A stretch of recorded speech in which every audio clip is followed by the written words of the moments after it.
வணக்கம். Welcome to கதை திரட்டு. இந்த வீடியோவில் நம்ம என்ன கதை கேட்க போகிறோம்னா, எழுத்தாளர் PVR அவர்கள் எழுதிய சென்ட்ரல் கதையின் 7வது பகுதி. வாங்க கதைக்குள்ள போகலாம். எட்மண்ட் மேம்பாலத்தை கடக்கவும் பின்னால் இருந்து ஒரு குரல் எழவும் சரியாக இருந்தது. சார்லி! சார்லஸ் ரொசாரியோ எட்மண்ட் திரும்பி பார்த்தான். மணி ஓடோடி வந்து கொண்டிருந்தான். எட்மண்ட் நின்றான். மணி எதற்காக அவனை தேடிக்கொண்டு ஓடி வருகிறான்? முந்தின நாள் கொடுத்த 10 ரூபாயை திரும்ப பெறவா? ஆனால் அவன் அவனை கேட்க கூடாதே. அப்பாவை அல்லவா கேட்க வேண்டும். எட்மண்ட், என்ன வேணும்? பேசின் பிரிட்ஜுக்கு தானே போற. அங்க எலிசா இல்லை. எட்மண்டுக்கு ஆச்சரியமும் கோபமும் ஒரே சமயத்தில் வந்தன. இவனுக்கு எப்படி தெரியும் அவன் எலிசாவை சந்திக்கத்தான் செல்கிறான் என்று? எட்மண்டை மணி பேச விடவில்லை. எலிசா பெரம்பூர் ஆஸ்பத்திரியில் இருக்கிறாள். என்ன சொல்ற என்றான் அதிர்ச்சியில். நீ அவளை 2-3 நாட்களாக பார்க்கவில்லை போலிருக்கு. டி மெல்லோ முந்தா நாள் சாயங்காலம் குளியலறைக்கு போறபோது கிரச்சஸ் வழிக்கு விழுந்து விட்டார். தாடையில் பலமான அடி. எனக்கு தெரிஞ்சு 4 பல்லு எடுத்தாச்சு. உண்மையாகவா? ஆமாம், வா, உங்ககிட்ட எனக்கு பேசணும், வா. எனக்கு நம்பிக்கை இல்ல. நீ சொல்றது நிஜம்னா நான் இப்ப பார்க்கணும் டிமெல்லோவை. நானே உன்னை அழைச்சுண்டு போறேன் எட்மண்ட், கவலைப்படாதே. இப்ப எங்க கூப்பிடுற? உன் அக்கா உனக்காக ரொம்ப கஷ்டப்படுறா. உன் வேலையை பார்த்துட்டு போ மணி. ஆகட்டும், அப்படியே செய்யறேன். இப்ப என்னோடு வா. மணி, என்ன மேன்? பாரு, தாதர் எக்ஸ்பிரஸ் இப்போ புறப்பட்டு போகுது. 10:10. இப்ப எங்க வரணும்? Western railway divisional engineer retiring ரூமில் இருக்கிறார். உனக்கு நல்ல வேலை வாங்கி தருவாரு. என்னோட வா. இல்ல, நான் மெட்ராஸ் விட்டு போக மாட்டேன். எலிசாவை பாம்பேக்கு மாத்த நான் ஏற்பாடு பண்றேன், கவலைப்படாதே. என்ன மேன்? கேள்வி கேட்காமல் வா. என்னை எதிர்த்தேன்னா என்ன செய்வேன்னு உனக்கு தெரியாது. என்ன மேன் ரொம்ப ரொம்ப விரட்டுற? என்ன செய்வ? ராயபுரம் யார்டிலே போன வாரம் மாணிக்கம், அப்பாஸ், கோவிந்து, விக்டர் இவர்களோடு ராத்திரி 3 மணிக்கு என்ன செய்து கொண்டிருந்தே? மாணிக்கமும் அப்பாஸும் இப்போ லாக்கப்ல இருக்கிறார்கள். நீயும் போய் அவங்களுக்கு துணையா இருக்கியா? வாய மூடு. நான் வாட்ச் வார்டுக்கு ரொம்ப வேண்டியவன் எட்மண்ட். பேசாமல் வா. உனக்கு மெட்ராஸ் சூழ்நிலை ஒத்து வரலை. பாம்பே தான் சரி. வெஸ்டர்ன் ரயில்வே ஹாக்கி கோஷ்டியில் நீ விளையாடுறதை பார்த்து எலிசா சந்தோஷப்பட போகிறாள். மௌனமாக நடந்தான். Eliza, Eliza, Elisha.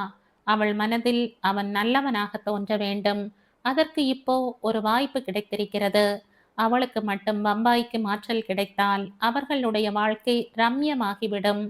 சித்தி லூசியை விட்டு விலகி செல்ல ஒரு நல்ல வாய்ப்பு உண்டாகிவிடும். வர வர லூசியின் போக்கே விபரீதமாகிக் கொண்டு வருகிறது. அப்பா இல்லாத போது குடிவெறியில் அவள் அவனிடம் தாறுமாறாக நடந்து கொள்கிறாள். என்னதான் அயோக்கியன், குடிகாரன் என்று அவன் பெயர் வாங்கினாலும் பெற்ற தகப்பனாருக்கு துரோகம் செய்யவோ சமூகத்தில் அவர் தலை குனிந்து நடக்க காரணமாக இருக்கவோ இடம் கொடுக்க மாட்டான். லூசியை போன்றவர்களுக்கு இந்த ஜன்மத்தில் விமோச்சனம் கிடையாது. ஆனால் அவனை அவளால் பலி வாங்க முடியாது. அவன் மனதில் எலிசா ஒருத்திக்குத்தான் இடம் இருக்க முடியும்.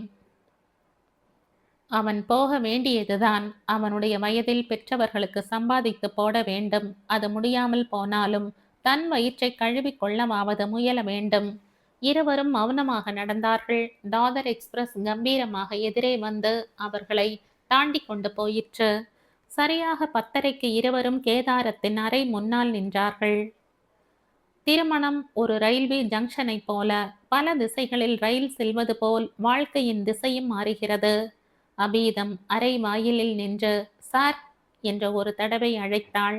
கட்டிலில் சாய்ந்து உட்கார்ந்திருந்த கேதாரமோ கட்டிலை சுற்றி சுற்றி வந்து கொண்டிருந்த மணியோ அவளை கவனிக்கவில்லை. சார், குரல் அசிறுதியுடன் வந்தது. இப்போது மணி அவளை பார்த்தான். ஆதிசேஷன் பெண்ணை அவன் பார்த்திருக்கிறான். ஒரு கோடீஸ்வரனின் பெண் என்ற வியப்பை விட அபீதம் அவன் மனதில் எப்போதுமே ஒருவித பரிவையும் கனிவையும் தான் ஏற்படுத்தி இருக்கிறாள். இப்போது அபீதத்தை ரிட்டையரிங் அறை வாயிலில் பார்த்தபோது அவனுக்கு ஆச்சரியமாக இருந்தது. முந்தின நாள் கேதாரம் அவளை பெண் பார்த்துவிட்டு வந்திருக்கிறான். ஈவு இரக்கமில்லாமல் அவளிடமும் மாமா ஜம்புநாதனிடமும் பெண் பிடிக்கவில்லை என்று சொல்லி இருக்கிறான். கண்டிப்பாக இந்த செய்தி ஆதிசேஷன் வீட்டுக்கு தெரிந்திருக்கும். அவனுடைய நிராகரிப்புக்கான காரணத்தை விசாரிக்க வேண்டும் என்ற எண்ணத்தில்தான் அபீதம் இப்போது இங்கே வந்திருக்கிறாளோ? எண்ணங்கள் கண் இமைக்கும் நேரத்தில் மணியின் மனதில் தோன்றின. 8 வயதில் இருந்தே அபீதத்தின் உடலில் ஏதோ கோளாறு. டாக்டர்கள் தைராய்டு என்று ஏதோ சொல்லி என்னென்னவோ மருந்து கொடுத்தார்கள். அபீதம் காட்டு புதர் போல வளர்ந்து விட்டாள். பல வருஷங்கள் தன் உடலின் பக்கவாட்டு வளர்ச்சியை வெளியே காட்ட வெட்கப்பட்டு அழுகையில் காலம் தள்ளினாள். ஆனால் நாளடைவில் மனதின் நோய் உடலின் நோயில் மடிந்து விட்டது. தெய்வம் அவளை தண்டித்திருக்கிறது. பூதம் போல் வளர்ந்து விட்டாள். அதற்காக அவள் எத்தனை நாட்கள்தான் தன்னையே தின்று மாய்த்து கொண்டு வீட்டின் உள்ளேயே அடைந்து கிடக்க முடியும்? எல்லா பெண்களையும் போல் அவளுக்கு வாழ்க்கை இல்லை, கண்டிப்பாக இல்லை. ஆனால் அவள் தன் இச்சையில் வாழ்வதை யாராலும் தடுக்க முடியாது. தைராய்டு டிஃபிஷியன்சி என்ற வியாதியை அவள் ஏன் பெருமையுடன் சொல்லிக்கொண்டு மற்றவர்கள் அவளுடைய பருமனை பார்த்து சிரிப்பதற்கு முன் அவளே சிரித்து தன்னைத்தானே ஆற்றிக்கொள்ளக்கூடாது? 18 வயதில் இப்படி ஒரு விவேகம் பிறந்தபோது அபீதம் சமூக சேவகியானாள். அப்பா அவளுடைய செலவுக்கு என்று மாதம் 1000 ரூபாய் கொடுத்தார். அதில் 950 ஏழைகளுக்கு செலவு செய்தாள். ஏழை பெண்களின் பிரசவம், குழந்தைகளுக்கு மருந்து, பெரியவர்களுக்கு மூக்கு கண்ணாடி என்று பணம் ஓடியது.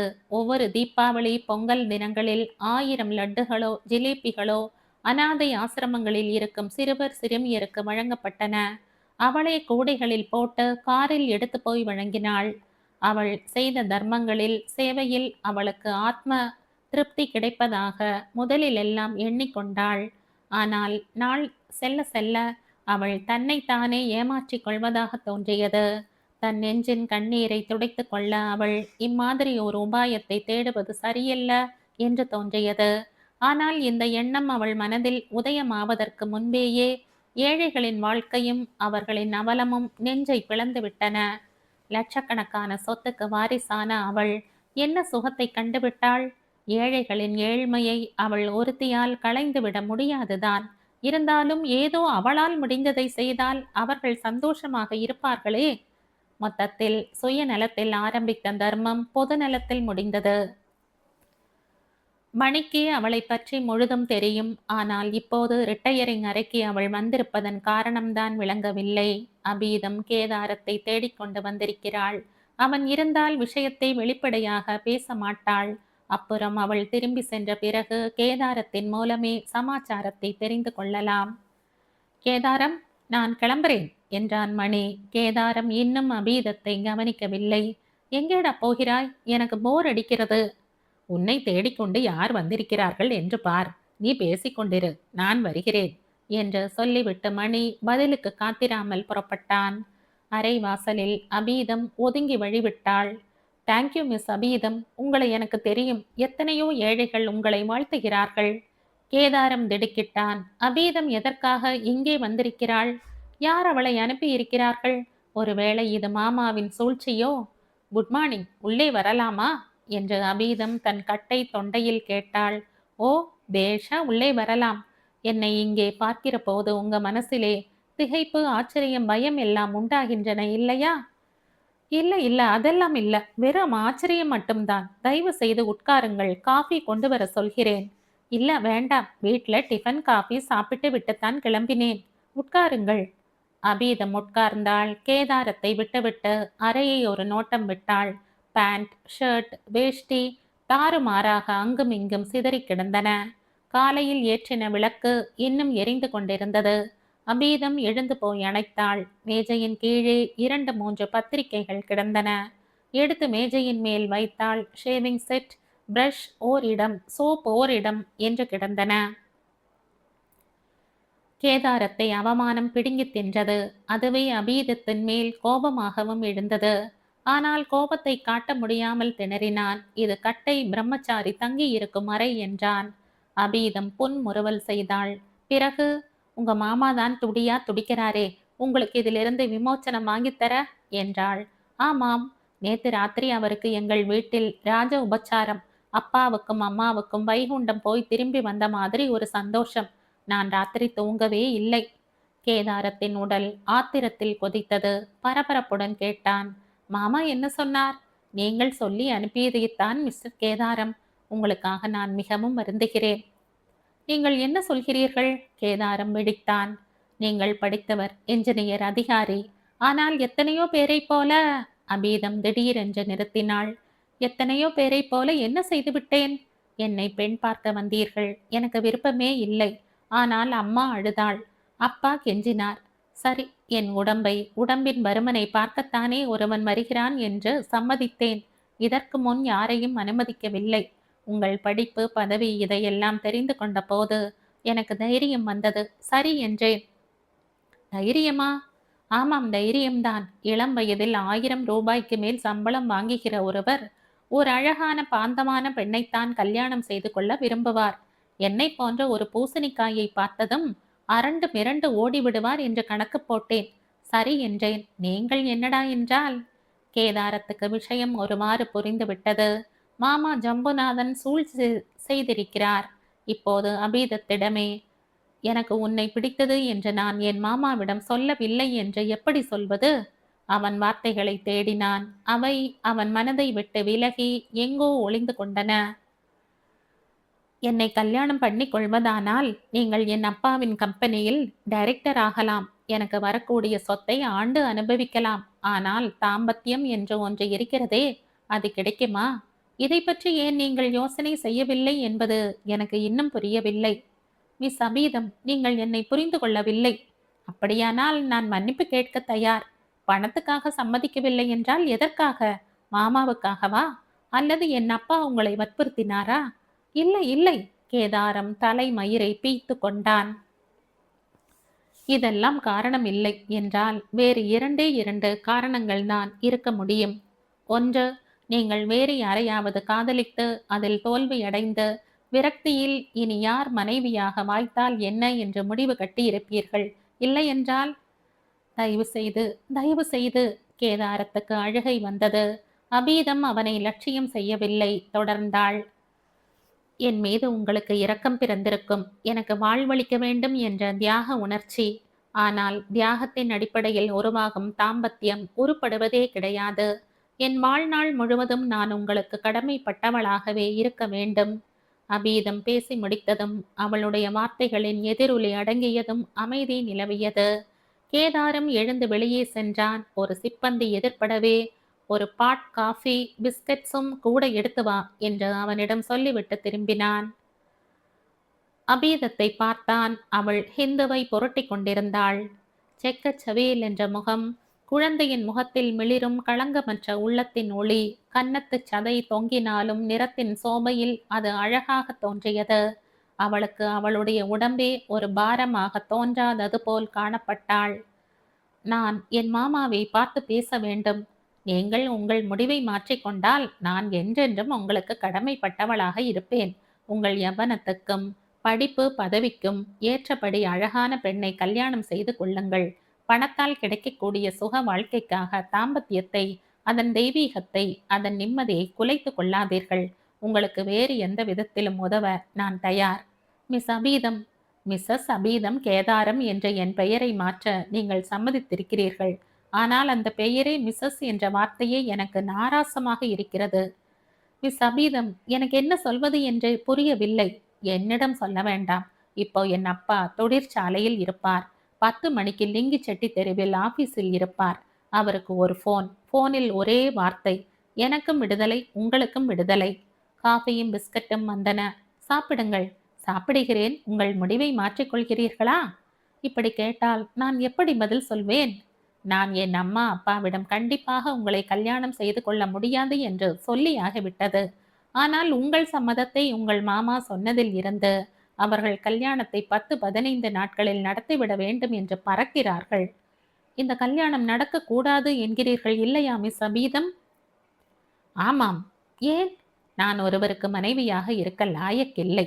நான் அதை ஒப்ப மாட்டேன். கல்யாணமான பின் ஒல்லியாக இருந்த பெண்கள் எத்தனையோ பேர் குண்டாக மாறி விடுகிறார்கள். இருக்கலாம். ஆனால் நான் என்னைக்குமே இழைக்க முடியாது.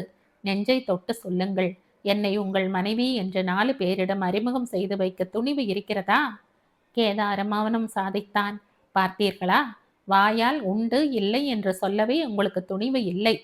அபீதம் வாயில் போட்ட பிஸ்கட் கரைந்து மாவாகி தொண்டையில் இறங்குவதற்கு முன்பேயே காஃபியை குடிக்கலானாள். எத்தனையோ பேர்களுக்கு சிலை எழுப்புகிறார்களே, இந்த அபீதத்துக்கு ஏன் எழுப்பக்கூடாது என்ற கேதாரம் தன்னைத்தானே கேட்டுக்கொண்டு காஃபியை எடுத்தான். அதே சமயத்தில் போர்ட்டர் சீனன் உள்ளே நுழைந்தான். வணக்கமுங்க. கேதாரம் ஏறிட்டு பார்த்தான். நெற்றியில் பளபளத்த விபூதியும் மின்னின குங்குமமும் அவனை அயர வைத்தன. என்னப்பா வேணும்? எஸ்எஸ் வீட்டுக்கு சரியா 10:30 மணிக்கு வருவீங்களா? 11 மணிக்கு. சரிங்க. எதுக்கு கேட்குற? எஸ்எஸ்க்கு சந்தேகம் வந்துடுச்சுங்க, அதான் வந்தேன். 11 மணிக்கு. நல்லதுங்க. ₹1 சில்லறை இருக்குமா? இன்னும் நாஸ்தா பண்ணலை. கேதாரம் ஒரு கணம்தான் தயங்கினான். இல்லை என்றால் அபீதம் அவனை மட்டமாக எடை போடுவாள். உடனே கொடுத்தால் அவனை பற்றி ஏதாவது சந்தேகம் வந்தாலும் வரும். என்ன செய்வது? சில்லறை நோட்டாக இல்லை. மாற்றிக்கொண்டு வரேனுங்க. அப்புறமா வா. அனாவசியமாக ₹1 இழக்க கேதாரத்துக்கு மனம் வரவில்லை. சரிங்க, இன்னும் நாஸ்தா பண்ணலை. அபீதம் பேச்சில் குறுக்கிடவில்லை. ஹிந்துவில் மூழ்கினாள். அவன் போனதும், யார் எஸ்எஸ் மிஸ்டர் கணபதி தானே என்று அவள் கேட்டாள். ஆமாம். அவர் பெண் மங்களாவை உங்களுக்கு தெரியுமா? ஒரு மாதிரியாக. அவளும் நானும் ஒரே கல்லூரியில் படித்தவர்கள். Badminton champion. நாடகத்திலே நன்னா ஆக்ட் பண்ணுவாள். இந்த விவரம் எல்லாம் தெரியாது. ரொம்ப துடுக்கு. சிரிச்சு சிரிச்சு வெட்டி வெட்டி பேசுவாள். எனக்கு 1 வருஷம் சீனியர். அப்படியா? ஆனால் அவளுடன் நான் பழகினதில்லை. சொல்லப்போனால் அவள் என்னை மதித்தது கூட இல்லை. இவ்வளவுக்கும் கல்லூரி நாடகத்துக்கு எங்கள் பணம்தான் அதிகம் செலவாகும். கர்ப்பியோ? இல்லை இல்ல, அவள் போக்கு. ரொம்ப பேர் அவளை சூழ்ந்து கொள்வார்கள். கர்ப்பியானால் அண்டுவார்களா? ரேணுகான்னு ஒரு சிநேகிதி. அவள்தான் இவளுக்கு ரொம்ப நெருங்கிய. இப்ப எங்க இருக்கிறாளோ? பம்பாயில்?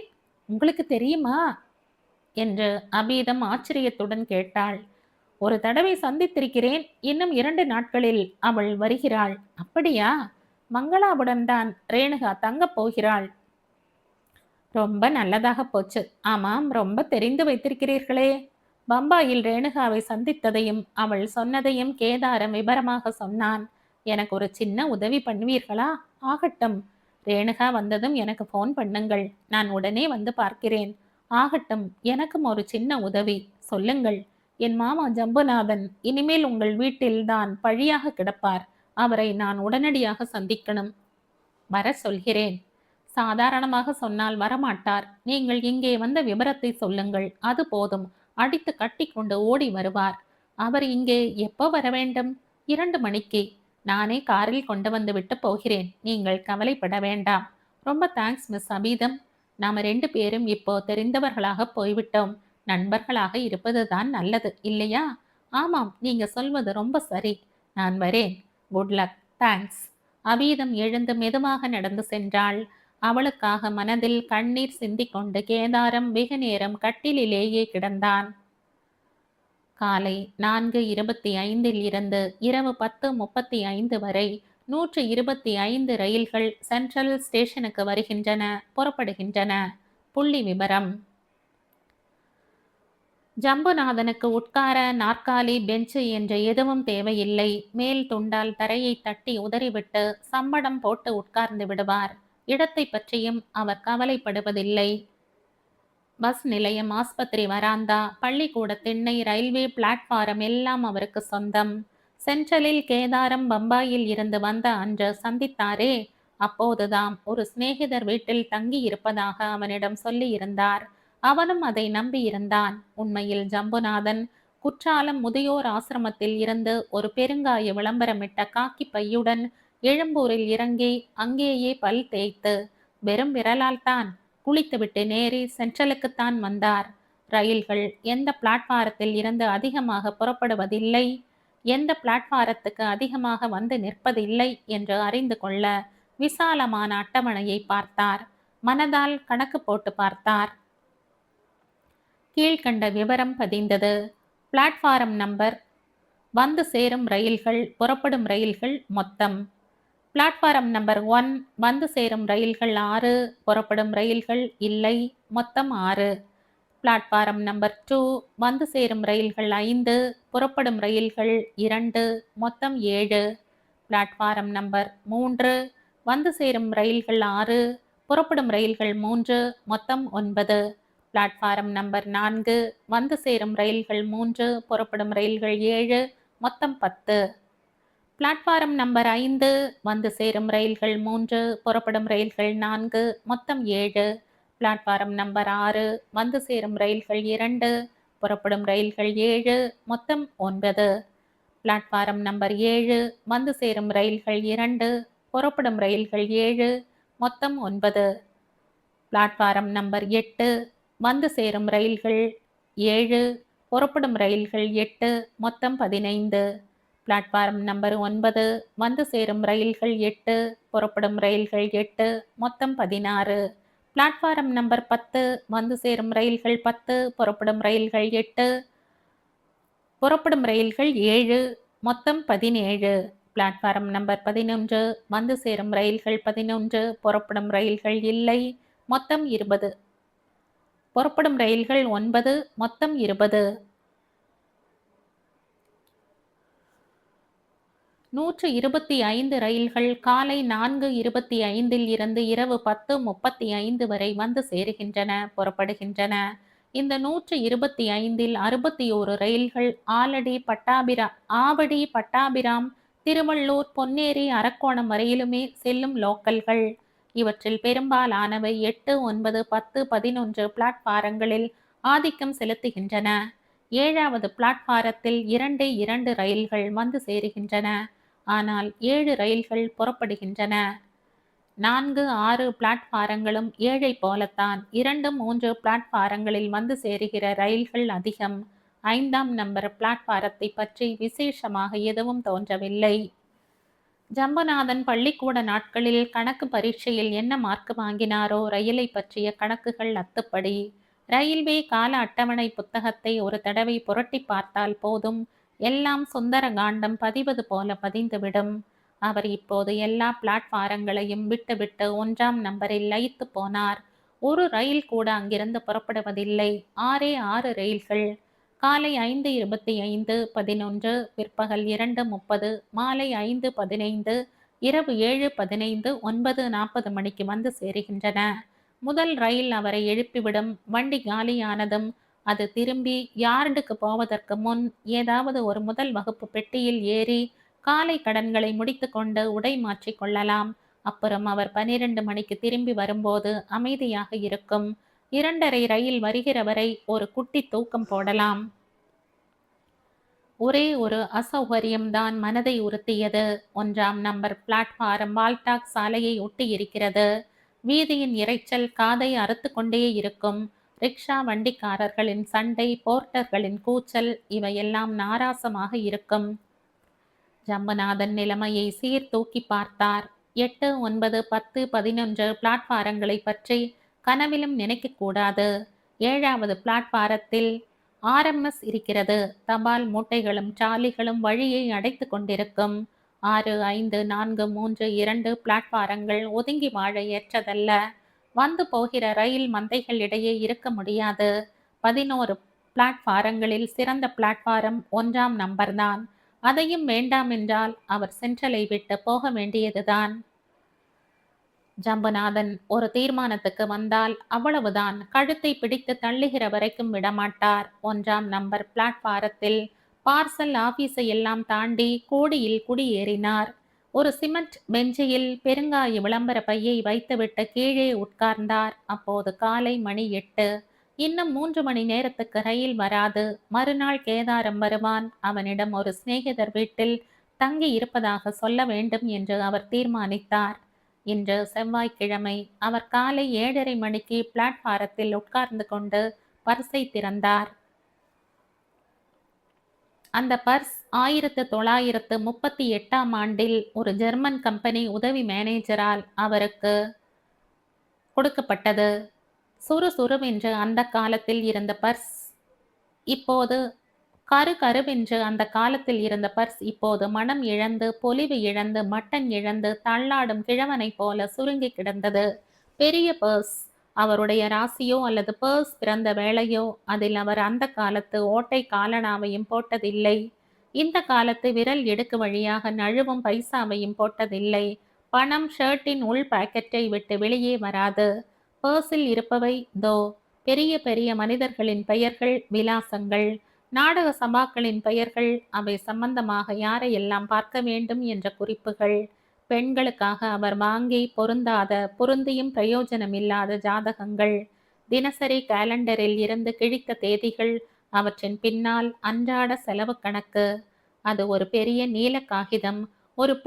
ஒரு பழைய லெட்ஜரில் இருந்து கிழிக்கப்பட்ட காகிதம். அதில் ஒரு நீண்ட பட்டியல். குத்தாலம் முதியோர் ஆசிரமத்தில் குடியேற்றப்பட்ட மகா புருஷர்களின் பெயர்கள், வயது, வந்து சேர்ந்த தேதி முதலான விவரங்கள். 4-5 கல்யாண பத்திரிகைகள். அவருடைய புகைப்படம். வைத்தீஸ்வரன் கோயில் பிரசாதம். பெரிய உரையில் களிப்பாக்கு வெற்றிலை புகையிலை. ஜம்முநாதன் மனதுக்குள் சிரித்து கொண்டார். களிப்பாக்கை எடுத்து வாயில் போட்டு கொண்ட போது மனதின் சந்தோஷம் புன்னகையாக அரும்பியது. கேதாரம் இனிமேல் தப்ப முடியாது.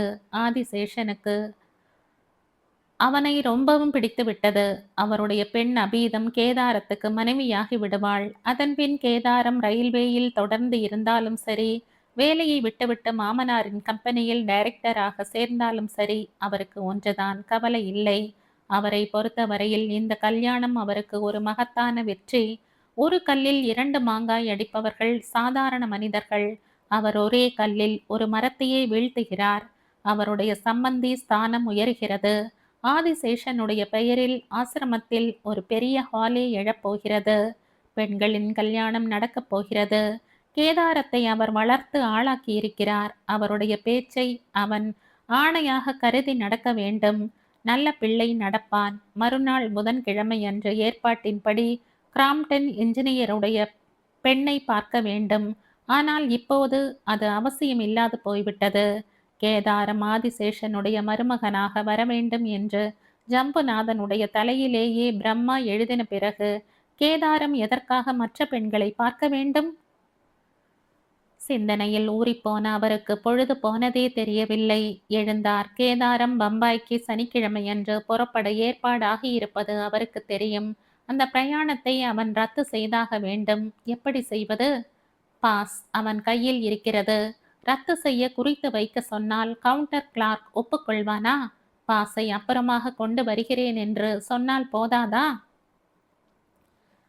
மெதுவாக நடக்கும்போது அவர் தம் மண்டையிலேயே ஒரு குட்டு குட்டி கொண்டார். என்ன ஞாபக மறதி! இதற்கு ஏதாவது ஒரு மருந்து சாப்பிட வேண்டும். ஸ்டேஷன் சூப்ரண்டு கணபதி இருக்கும்போது அவர் எதற்காக கேவலம் கவுண்டர் கிளார்க்கின் தயவை எதிர்பார்க்க வேண்டும்? கணபதி அந்த காலத்து மனுஷன். ஒரு வார்த்தை சொன்னால் போதும். எஸ் போனிலேயே கவுண்டருக்கு தகவல் கொடுத்து விடுவார். எஸ்எஸ்ஸின் அறையை அடையும் போதுதான் இந்த பிரயாண ரத்து அவ்வளவு பெரிய பிரச்சனையா என்ற கேள்வி அவருள் உதித்தது. கேதாரம் ஒரு ரயில்வே அதிகாரி, அதுவும் பெரிய அதிகாரி. சனிக்கிழமை பிரயாணத்தை ரத்து செய்ய அப்படி என்ன அவசரம்? இதனால் அவருக்கு என்ன லாபம்? திடீரென்ற எண்ணத்தை அவர் கைவிட்டார். ஆனால் எஸ்எஸ்ஸை பார்த்து தம் வெற்றியை சொல்லலாம் என நினைத்தார். அவருடைய அதிர்ஷ்டமோ, எஸ்எஸ்ஸின் போதாத வேளையோ, அறையில் யாரும் இல்லை. நமஸ்காரம் கணபதி. வாருங்கள். விஷயம் தெரியுமோ இல்லையோ சொல்லுங்கள். நம்ம மருமான் கேதாரம் இருக்கானே. உங்க மருமான்? என் மருமான் தான். அவன் நேத்து ஆதிசேஷனுடைய பெண் அபீதத்தை பெண் பார்க்க போயிருந்தான். தெரியும். ஆதிக்கு ரொம்ப பிடிச்சுட்டது. ஆதிசேஷன் வெறும் ஆதி ஆனதிலிருந்து உறவு பிறந்து விட்டது என்று புரிந்து கொண்டார் எஸ். சந்தோஷம் பெண்ணுக்கு. அபீதத்துக்கு என் மருமானி பிடிக்காமல் இருக்க அவள்கிட்ட என்ன குறை? அவங்கிட்ட என்ன குறை? அவளுக்கு பிடித்திருக்கவில்லை என்றால் ஆதி வாயெல்லாம் பல்லா இருந்திருப்பாரா? கேதாரம் பிடித்திருக்கிறது என்று சொன்னானா? என் மருமான் என்னைக்குமே ஒரு அமுத்தல். சின்ன வயசுலேயே அவன் தன் மனசில் என்ன இருக்குன்னு வாய் வார்த்தையா சொல்ல மாட்டான். ஆனால் என்கிட்ட வளர்ந்தவன் தானே. அவன் மனசுல என்ன இருக்கு என்ன இல்லைன்னு எனக்கு தெரியும். என்ன இருக்கு? கல்யாணம் பண்ணி கொள்ளலாம்னு தான். யாரை? இதென்ன ஸ்கூல் வாத்தியார் மாதிரி கணபதி? அவன் அந்த பெண்ணைத்தான் கல்யாணம் செய்து கொள்ள போறான். தாம் வேறு விதமாக கேள்விப்பட்டதை ஜம்புநாதனிடம் சொல்ல கணபதிக்கு பைத்தியம் பிடிக்கவில்லை. மனுஷன் ஏதோ தில்லுமுள்ளு செய்து கேதாரத்தை மணையில் உட்கார வைக்க பார்க்கிறார் என்பது மட்டும் புரிந்தது. உங்களுக்கு எப்படி அவன் மனசு தெரிஞ்சது என்று கேட்டார். உள்ளூர பிடிச்சிருந்தால் உம்முன்னு உருன்னு இருப்பான். இப்போ அப்படித்தான் இருக்கான். அப்படியா? ஆமாம், பொண்ணு கொஞ்சம் குண்டுதான். கொஞ்சம் தானா? கொஞ்சம் அதிகம்னு வைத்து கொள்ளுங்களேன். என் கண்ணுக்கு ரொம்ப அதிகம்னு தெரியலை. 2 குழந்தைகளை பெத்துட்டா உடம்பு சரசரன்னு இறங்கிடும். 5 வருஷங்களுக்கு அப்புறம் பாருங்கள், பாந்தமாக இருப்பாள். கணபதி கலகலவென்று வாய்விட்டு சிரித்தார். ஜம்புநாதனுக்கு கோபம் பொத்து கொண்டு வந்தது. ஏன் சிரிக்கிறீர்கள்? சாதாரண ஒல்லியா ஒத்தை நாடியா இருக்கிற பெண்கள் கல்யாணமாகி 2 குழந்தை பிறந்தால் சதை ஏறி வயிறு பெருசாகி பாந்தம் இல்லாமல் போயிடுறா. ஆனா உங்க தியரி பிரகாரம் நீங்க சொல்றது ரொம்ப சரி. ஆனால் இவள் இப்போ இரட்டை நாடி, இனிமேல் பருத்து போக முடியாது. அப்ப சரி, எதற்கும் இதையெல்லாம் கேதாரத்திடம் சொல்லி வையுங்கள். என்ஜினியர் அவன், உடம்பு விஷயம் தெரியாமல் இருக்கும். ஆதிசேஷன் என்ன செய்கிறார் கல்யாணத்துக்கு? குபேரன் வீட்டுல சீர்வரிசை பேசுவாளா? நான் அதை கேட்கவில்லை. பின் உங்க குத்தாலம் ஆசிரமத்துக்கு மொசாய்க் ஃப்ளோரிங்ல ஒரு பிரம்மாண்டமான ஹால். கல்யாண கூடமா? அது மாதிரி, ஆனால் ஆசிரமம். மொசாக் ஆசிரமம். அதிலே கிழங்கள் படுத்துண்டா முதுகுத்தண்டு உபயோகம் இல்லாமல் போயிடும். ஜாக்கிரதை. உங்களுக்கு கேலியா இருக்கு? ஜம்புநாதன் எழுந்தார். கோபித்து கொள்ளாதீர்கள், சும்மா வேடிக்கைக்கு சொன்னேன். உங்க ஜாகை வசதியா இருக்கா? ஜம்புநாதனுக்கு சுருக்கென்று ஆகிவிட்டது. மருமகனோடு தங்கலாமே என்றார் எஸ். தங்கலாம், ஆனால் 1ஆம் பிளாட்பாரம் பழகி போடித்தாக்கும். ஜம்புநாதனால் பேச முடியவில்லை. மிஸ்டர் கணபதி என்று இழுத்து பார்த்தார். ஜம்புநாதன், உங்களை எனக்கு எத்தனை வருஷங்களாக தெரியும்னு நான் உங்களுக்கு சொல்ல வேண்டியதில்லை. உங்க மனைவி பரமசாது. 2 பெண்களை உமக்கு கொடுத்திருக்கிறாள். உங்க மருமான 1000 ரூபாய் சம்பாதிக்கிறான். நீங்கள் எல்லாம் பொது இடங்களில் ஹோட்டல் அறைக்கு ஆகிற 2 ரூபாய் 3 ரூபாயை மிச்சப்படுத்த இப்படி தங்கலாமா? கேதாரத்துக்கு தெரிஞ்சா அவன் குன்றி போக மாட்டான். நான் வரேன். கேதாரத்துக்கு ஃபோன் பண்ணி சொல்லட்டுமா? சொல்லுங்கள்.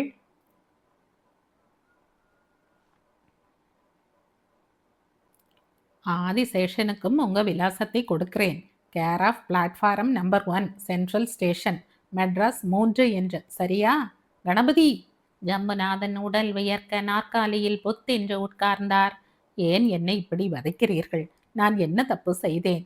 ஒரு நல்ல உத்தியோகத்தில் இருக்கிற சின்ன வயசு பிள்ளையை அவனை படிக்க வைத்தோம் என்கிற காரணத்துக்காக உங்க சொந்த நலனை உத்தேசித்து பணத்துக்காக பணயம் வைக்கிறீர்களே, இதைவிட என்ன பெரிய தப்பு நீங்கள் செய்யணும் என்றார். ஜம்புநாதன் எழுந்தார். நானும் பிழைக்கணும் கணபதி, நானும் பிழைக்கணும். மலை மலையா 2 பெண்களை பெத்து வச்சிருக்கேன். அதுகளை 2 பேர் கையில பிடிச்சு கொடுக்கணும். நியாயம், தர்மம், பாபம், புண்ணியம் எல்லாம் பார்த்தால் நான் என்னைக்கும் என் குடும்பத்தோட 1ஆம் நம்பர் பிளாட்பாரத்தில் ஜன்மத்தை கழிக்க வேண்டியதுதான். நான் வரேன். எஸ். ஒரு நீண்ட பெருமூச்சுடன் ஜம்புநாதன் வெளியேறுவதையே பார்த்தவராய் உட்கார்ந்திருந்தார். இந்த கதையின் தொடர்ச்சியை அடுத்த பதிவில் கேட்கலாம். நன்றி.